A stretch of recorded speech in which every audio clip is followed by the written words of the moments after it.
everyone, and welcome back to Let's Talk English. I'm Michelle. And I'm Jeremiah. Today, we're tackling a very practical skill, phone call English. We'll cover everything from answering the phone to handling connection problems. That's right. We've structured today's episode into several short chapters to make it easy to follow. So grab a notebook and let's get started with our first topic, answering the phone. Okay, so the phone rings. How do you answer? It depends on the situation. In a formal or business setting, you should state your name or the company's name. For example, "Hello, marketing department, Jeremiah speaking." Exactly. Another professional way to answer is, "Thank you for calling company name. This is Michelle. How can I help you?" This is very polite and common in customer service. But what if you're answering your personal phone? You can be more casual. Right. A simple hello is very common. If you recognize the number, you might say, "Hi, this is Michelle." Or if you want to be very friendly, you could even say, "Hey, what's up?" to a close friend. So, to summarize, for business, state your name or company. For personal calls, a simple hello or hi, this is works perfectly. Let's move on to our next section. Okay, now let's talk about how to ask to speak to someone. This is a very common reason for making a phone call. That's right. If you're calling a business, you want to be polite. A very formal and safe phrase is, "May I speak with John Smith, please?" A slightly less formal but still very polite option is, "Could I speak to Maria, please?" Or you can ask, "Is Maria available?" And what if that person is available? You might hear, "One moment, I'll put you through." That means they will connect you. But if they aren't available, you might hear something like, "I'm sorry, she's not in the office today," or "I'm afraid he's in a meeting right now," which leads us perfectly to our next topic, taking a message. So the person you want to speak to isn't there.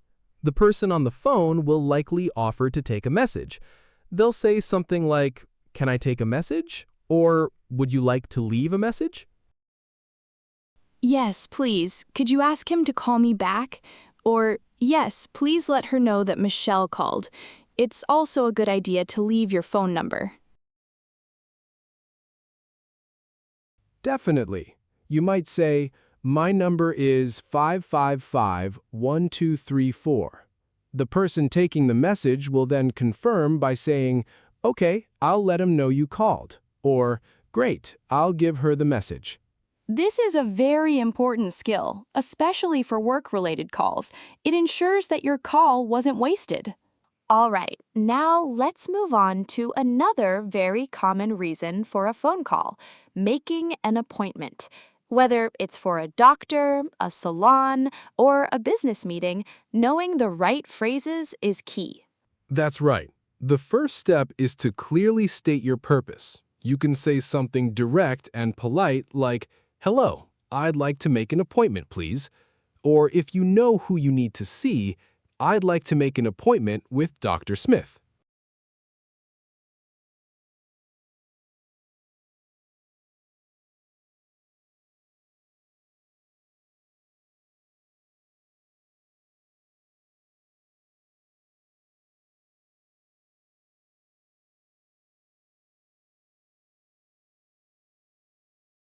The receptionist will then probably ask you about your availability.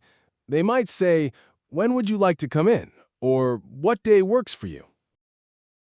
You can respond with a general time, like sometime next week, or a specific time, like, "Are you available on Tuesday at 10 a.m.?" After you agree on a time, it is very important to confirm. The receptionist will likely say something like, "Okay, we have you down for Tuesday at 10 a.m." And you should respond with, "Great, thank you," to show you understand. Now, what happens when a phone call goes wrong? Sometimes technology is not our friend. This next chapter is about common phone call problems. Yes, the most common issue is a bad connection. If you can't hear the other person clearly, you can say, "I'm sorry, you're breaking up," or "the connection is not very good." If you miss what someone said, don't be afraid to ask them to repeat it. You can say, "Could you repeat that, please?" Or a more casual, "Sorry, I didn't catch that." Another useful phrase, especially for language learners, is "Could you speak a little more slowly, please?" Native speakers often talk fast, and it is perfectly okay to ask them to slow down. Remember, the goal is clear communication. It's better to ask for clarification than to guess what the other person said. That's so true. Now, let's talk about something that happens a lot when making formal calls, leaving a voicemail. Sometimes you call and get a machine instead of a person.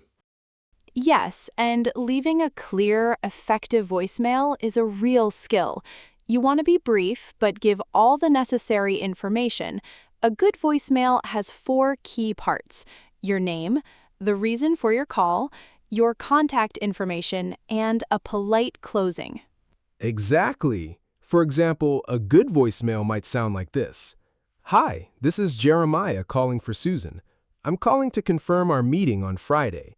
Please call me back at 555-9876. Thank you." That was perfect. It's clear, concise, and has all the information needed. And remember to speak slowly and clearly, especially when leaving your phone number. Now, let's move on to another crucial skill: confirming information. Okay, we've covered a lot of phrases. Now it's time to put them together in a practice conversation. I'll be calling a dental office to make an appointment for a checkup. Jeremiah, you can be the receptionist. Ready? Ready when you are. Ring ring. Thank you for calling Downtown Dental. This is Jeremiah. How can I help you?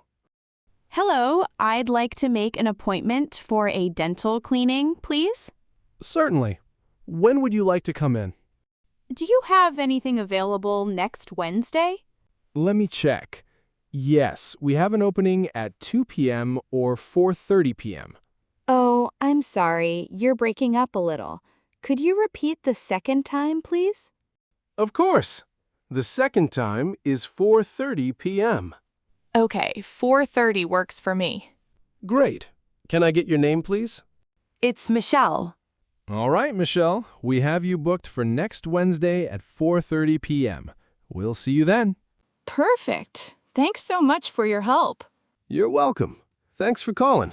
Have a great day. You too. Bye. And scene. That was a great example. You can see how we used phrases from several of our chapters in one short conversation. We did. That brings us to our final review.